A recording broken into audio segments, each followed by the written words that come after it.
I want to talk a bit about the small business financial services and why I believe it's at a point of inflection and why in particular so many of us have been attracted to BFS and what the importance of data is in all of this. So number one, we are seeing a transformative impact of a new generation of entrepreneurs growing up and becoming influential in demanding new kinds of products, new transparency, new ways of being served. This is not your father's kind of SME lending space anymore. This is about mobile first, anytime, anywhere, on your terms products where the decisioning is done in seconds, not in days. This is the pull, if you want, that's happening in this market. Now the good news is that we are seeing an increase in the availability of data, an increase in the capability around data science, great competencies in user experience design, and in particular I think one of the theses that we have is that a lot of what we've seen in consumer financial services is now starting to move its way into small business lending.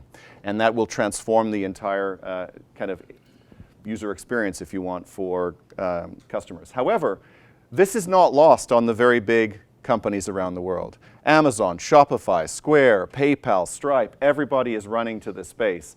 And in many respects, these companies have an unfair competitive advantage because they have got a massive customer base and proprietary data on those customers. And the question is, how do you compete in a world where you have, Amazon doing lending? And in particular, Amazon doing lending in partnership with Goldman Sachs. We believe actually that the combination of these three things has created a tipping point that has shaken things up materially, and it's actually creating opportunity for a new generation of company. Now, is it compelling? Sure. It's about $1 trillion a year marketplace, 600 million alone within the United States. What's interesting about this, though, is most small businesses are seeking less than $100,000, and most small businesses are chronically underserved.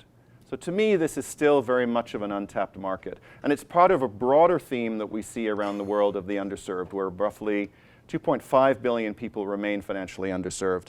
Data is unlocking the ability to serve these communities. Data, automation, AI, mobile is changing everything. And over the next 5 years, I think we're going to see the rest of the iceberg appear around what has already been worked on very hard over the last probably 5 years in the rest of the world.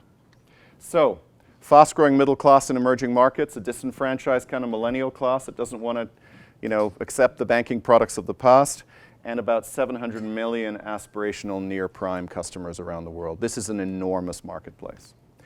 Investors are noticing, obviously. We are seeing about, I can't remember the number, significant billions of dollars of investment even in Canada over the last 5 years. I think Canada had one of the largest investments in this sector in the last 24 months that it's ever seen. But there are 67 fintech unicorns around the world with about $244 billion of notional market cap. This is not trivial. Now, what do these companies have in common? Well, one of the most interesting things they have in common is the importance of data science in driving a disruptive user experience. If you look at almost all of the big fintechs around the world, they are fundamentally modern, data-driven companies. So what's happening and why does data science change everything? Well, number one, we are starting to see an increased availability of data. Not necessarily just the traditional data that we've always used for lending, like credit bureau information and so on. We're not even bank transactional data and the other things that are now starting to show up in real time. We're starting to see macroeconomic data. We're starting to see much more detailed data on the operational back office kind of foundations of companies, looking into their supply chains, looking into their accounting systems, looking deeply into kind of what's called exhaust data by a number of you data scientists. All of that, as we start to improve the cost of ingesting and leveraging it, all of that is going to transform underwriting. And I often have conversations with people in the small business lending space who say to me there will always be a role for a human underwriter. And that very well may be the case. But I can tell you that more and more of our decisions are now becoming algorithmic. And as more and more data becomes available, we are starting to see more and more automation in that. And it's just a matter of time until really it will become almost a fully algorithmic exercise. So what is this implying? Well, this kind of wider aperture automated underwriting is allowing for some transformative user experiences, right? Being able to underwrite a loan in 10 minutes. being able to continuously underwrite so that you can adjust the available credit in real time for a company, both up and down. This is not a case where you get underwritten historically for a loan and then have to come back in 6 months and maybe ask for another one. Right? This is a world where we're unlocking literally real-time and adaptive credit. And hopefully, our objective is to try and unlock that credit earlier in the life cycle of companies so that we can provide capital to companies at an earlier stage of their existence, but then follow them and very quickly grow with them as their capabilities rise and as their capital needs rise. So, new markets, absolutely. Earlier access to capital, definitely a North Star for some of the stuff that we're working on. Now, this is not trivial. There are risks certainly that we monitor as a company and we think about pretty deeply. One of them is obviously data risk, and the data risk is kind of a broad definition, but it means that you've got to be really careful about the data you are using to drive your fundamental underwriting decisions. We're making significant risk decisions every time we issue a loan, right? BFS will originate $300 million a year in loans. We just don't do that on the back of a napkin. So the question is, what is the data? Is it sustainable? Is it legally safe to access, right? Is it accurate, and so on? And I think the data risks are going to be front and center for us over the next little while. Model risk is also important. You know, we've over the last 7 years, I've watched some fascinating models being built, some speciously and for fun. So for example, last company, we ran some silly experiments. We said, does your Facebook profile sort of correlate to lending outcomes? And I'm not talking about the textual and social stuff that you're doing, your social graph and what you say and do you party like a rock star and did you lose the last 2 days because you went on a bender. I'm not talking about that. We just started with a very simple test, which was your Facebook profile picture predictive? And we took one very simple thing. We said, do you wear glasses or do you not wear glasses in your profile picture? And do you wear dark glasses or do you not wear dark glasses in your profile picture? And unfortunately for us, it turns out that it was somewhat predictive. If you wear no glasses, you do relatively well. If you wear glasses, you do better. If you wear dark glasses, you do worse. Now, how on earth can we use that data? We can't really use that data in lending, right? So this notion of all of this wonderful data available to us, and yet some really serious guardrails around what we use and how we use it, I think is going to be absolutely core to how we all evolve over the next little while. There's build risk. A lot of the tools that we're using are still very, very young. They're evolving very quickly. And there's massive human capital risk. Okay? The data scientists in this room are under siege. If you do not think that they are getting multiple job offers every quarter, you are naive. And those job offers are for substantial amounts of money. The data scientists in our company are amongst the best paid of our entire team. And there's a reason for that. There are very few of you relative to the demand. So if you are a data scientist, congratulations, this is your time. Now, there's also significant regulatory risk here. I don't think that regulators have yet got their head wrapped around what we are looking at and potentially how to provide safe guardrails for it. So let's spend a couple of minutes just talking about regulation, because I think it's quite important. So regulators serve a really important purpose, right? In the financial system, they provide stability, critical stability for the markets. They are absolutely critical in kind of creating this inherent intellectual and emotional defensibility. We've got to believe in the sanctity of our financial systems, or else we get into trouble, right? So we understand that that is critical. However, they also have a consumer protection requirement. And this is where we start to see some challenges around data. When we are on Facebook and when we are posting pictures and talking about our adventures, do we implicitly give anyone permission to use that to score us and to make decisions on the credit that we may not apply for or be eligible for? We don't. Right? And the ability to access all of this data, remember there's a story of the last few weeks of this company that's been vacuuming billions of Facebook profile pictures and LinkedIn pictures and so on, identifying those people and selling that back to law enforcement, right? This is starting to create real pressures on these social data sets.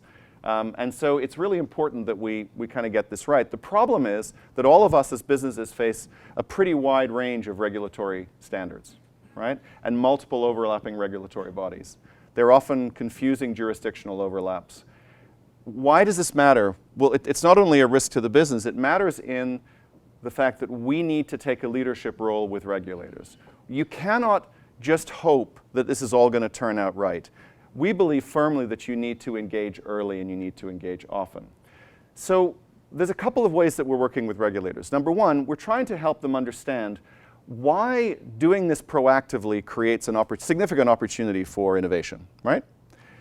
We are working to sort of understand the impact of us being able to use alternate data on widening the aperture of our lending. Can we unlock capital to companies earlier in their life cycle by using this data? That is a powerful economic advantage, and it's important that government and regulators understand that economic advantage, right? So there is an ROI on all of this. However, you don't get there just assuming that regulators are going to figure it out for themselves. I think it's really important that you start with an open and engaged dialogue with regulators now. You walk them through very transparently what your aspirations are, what you're doing and how you're doing it and why you're doing it. Because they need to be educated in the kind of ROI balance, right? The risk-reward trade-off balance. And the problem that we have, of course, is that regulation and legislation are inherently politically motivated and politically influenced. And if you have an uneducated legislator, right, who's coming into an election, who is going to lose an election for hating a bank, right?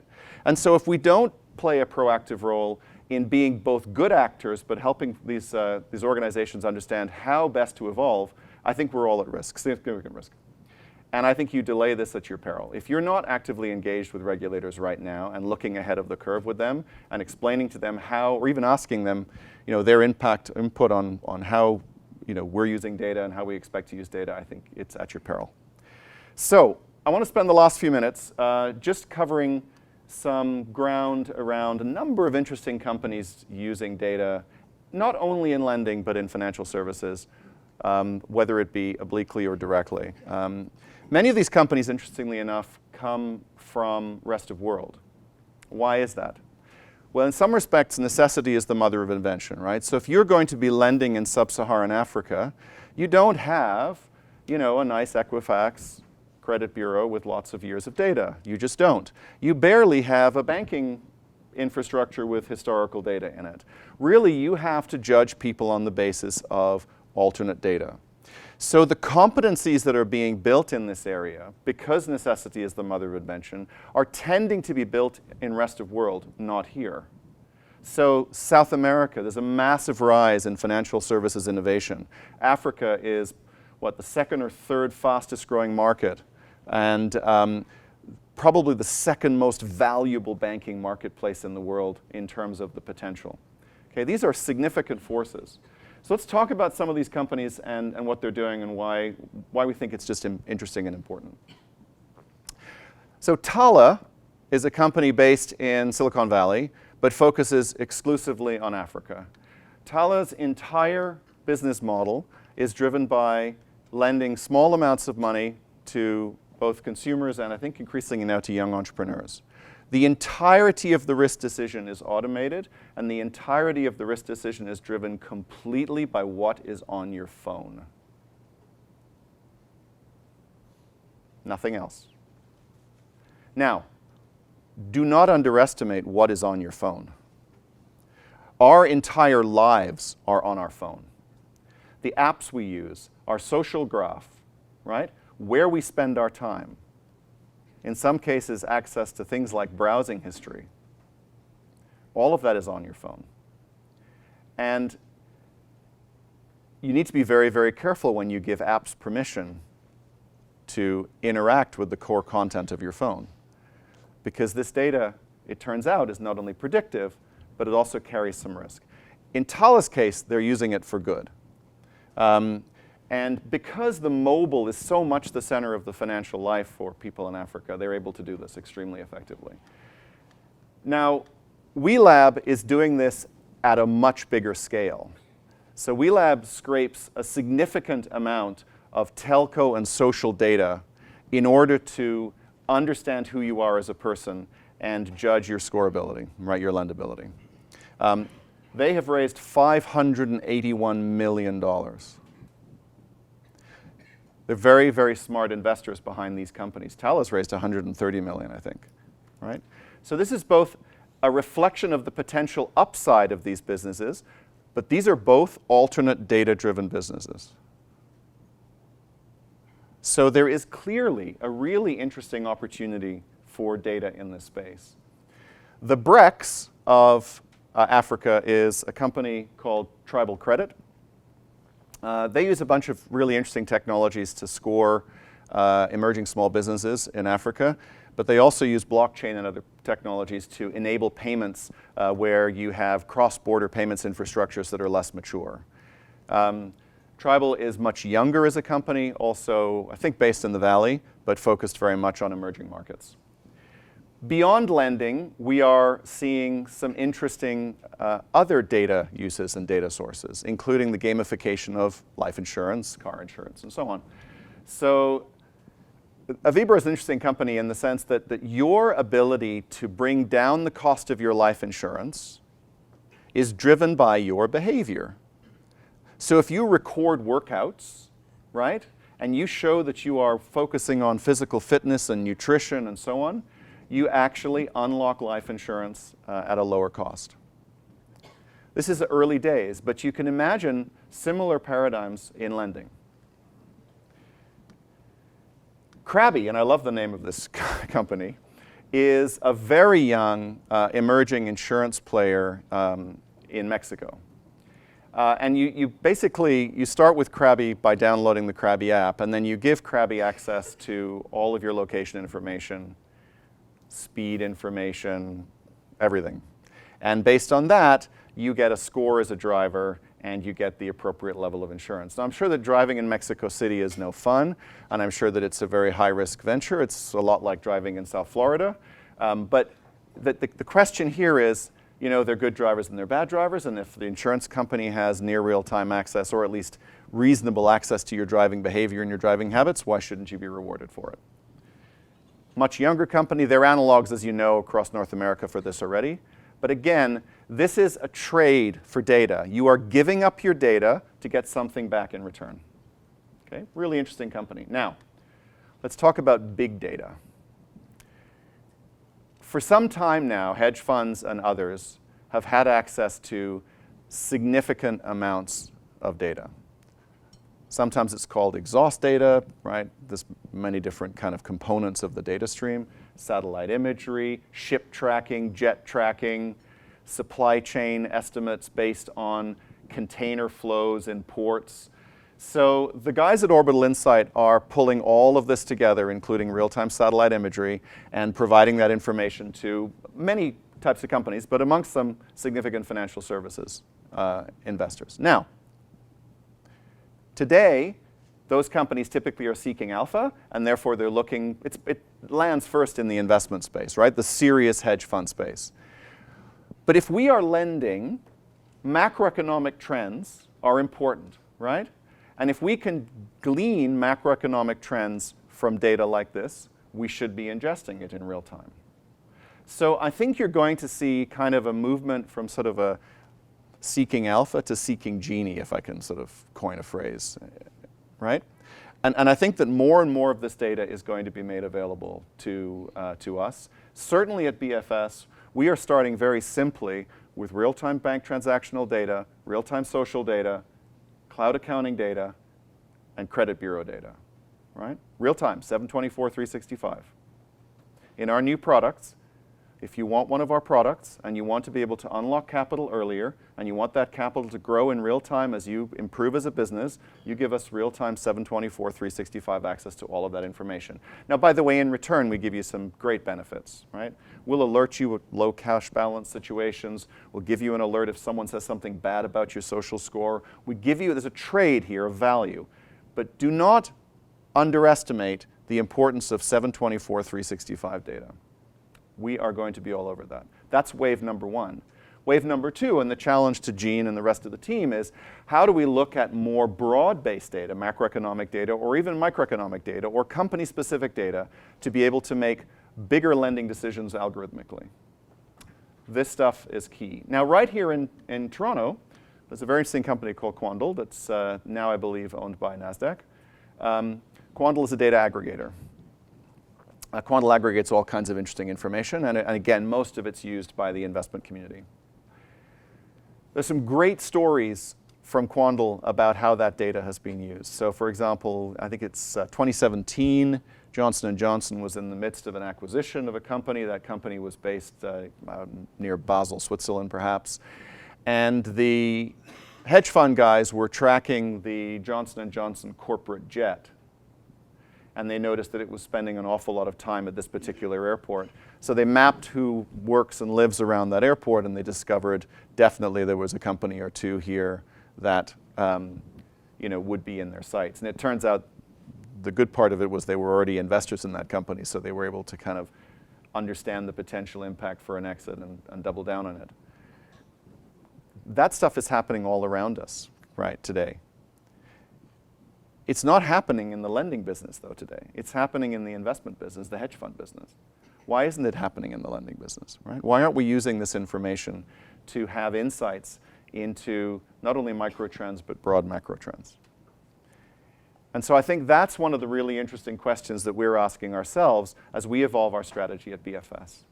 And as we move to a world where we widen the aperture of data that we consume and we increase the power of the algorithms that we use on that data. And we think that doing that right will have a transformational impact on our valuation as a company, which is ultimately what we're here for as a VC-backed company. So I'm a Canadian who's lived in Berlin for the last couple of years. I'm now living in South Florida, back to Toronto for the snow because I miss it. But I have to use a great Canadian quote, and I think this is a particularly appropriate quote. Good hockey player plays where the puck is. A great hockey player plays where the puck is going to be. That is our job as leaders, data scientists, and underwriters, and so on, is to try and figure out the arc and be well up that arc ahead of anybody else. And that, hopefully, is that.